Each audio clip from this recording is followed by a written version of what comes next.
Right now on Thornton 360, City Council looks at 2017 federal legislative priorities. Thornton continues to grow. We'll give you the latest numbers. And Thornton families harness the power of the sun. Thornton 360 starts right now.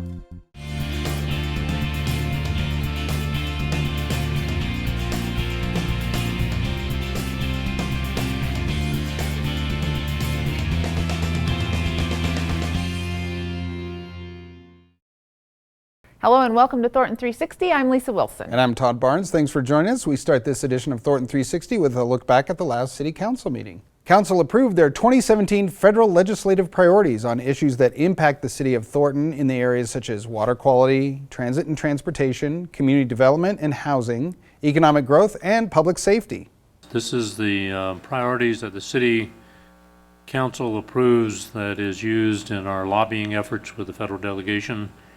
In March, the members of the City Council will be going to Washington, D.C., not only lobbying the federal delegation, meaning our senators and congressmen,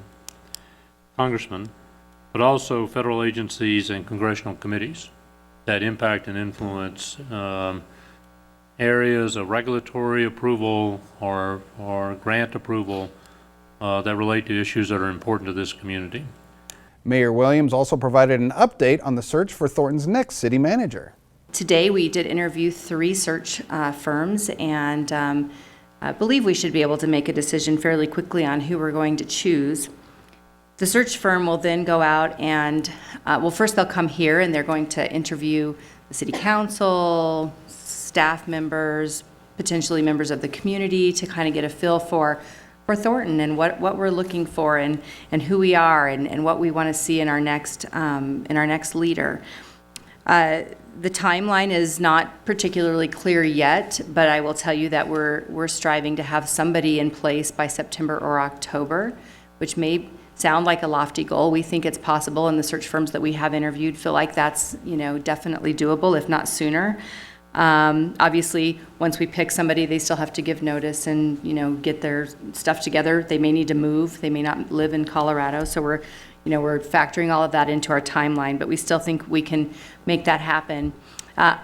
You can do the math. So Jack will be gone March 20th, and we'll have some time in between where we'll need to appoint an interim city manager.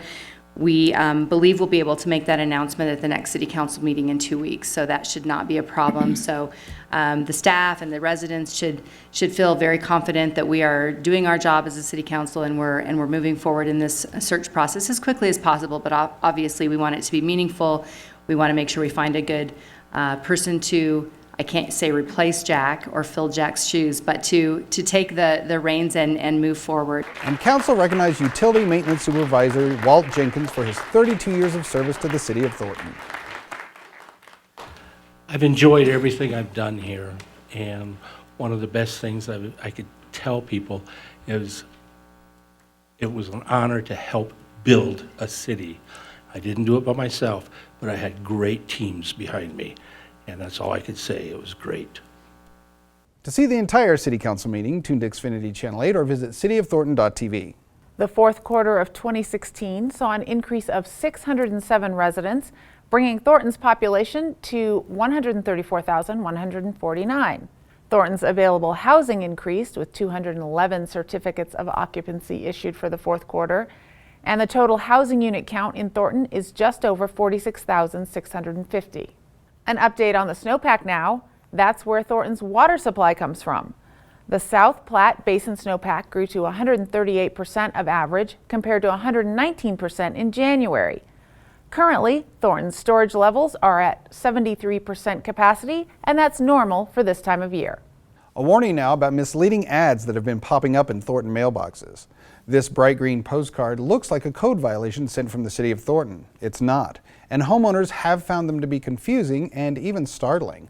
All notices from the city of Thornton will include the city logo and contact information. The business that issued the postcards has written to the city and apologized and promised no future ads will include this kind of language. Using Thornton grant money, several Thornton homeowners now have homes that are harnessing the power of the sun. We know that electricity bills are going up. So one of the things that we can help do is say, here's a way that we can help maintain affordable housing in a new and kind of inventive way. Oh yeah, this is great. I heard about it in the Thornton newsletter and contacted Grid Alternatives. And we had an informational meeting where they talked to us about solar energy and the solar panels and the installation. And then we filled out the paperwork, the application. I'm happy to see the project finally come forward. So we're excited to finally have the panels installed. Grid Alternatives is a nonprofit solar installer. We operate a little bit like Habitat for Humanity, so we install solar systems, all of which provide savings on electricity bills for income qualified households. One of the things that the City of Thornton did was partner with them to provide community development block grant or federal funding to help cover the cost of installing and paying for the equipment so that there is no cost to the homeowner to have solar installation. The main reason was for the environment. Solar energy being greener and renewable energy source. And secondly, also for the lower cost of the electric bill.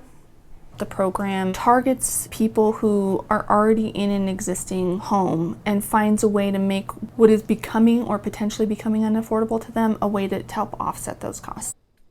We ask that all of our client partner families that we work with contribute in some way. They want to learn about this system that's going on their home. They want to be educated, and working on the system is a really great way that they can do that. Our focus really needs to be on different ways to make sure that our community has affordable housing, whether that's building, reconstructing, rehabilitating, or retrofitting existing housing. This is one of the ways that we do that. Just wanted to say a big thank you to the city and to the sponsors of the program. We're excited to have the solar panels on our roof and hope that it continues, that other neighbors can also reach out and add solar energy to their houses. Grid estimates these homeowners will save an average of $20,000 on their electric bills over the next 20 years.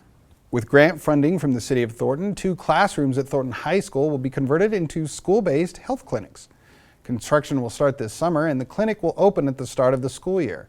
It will include a doctor's office, allowing Thornton High School and Bowman Technical School students to get services such as physical exams, health screenings, and immunizations. Thornton Police Officer Matt Barnes was recently named the 2016 Metro-North Chamber of Commerce Leadership Person of the Year. The honor is awarded for community involvement. Officer Barnes is active in the annual Christmas Crusade for Children. He works with community groups and has been on the Metro-North Chamber Leadership Advisory Board for over 20 years. That's it for this edition of Thornton 360. I'm Lisa Wilson. And I'm Todd Barnes. Thanks for joining us. We'll see you next time on Thornton 360.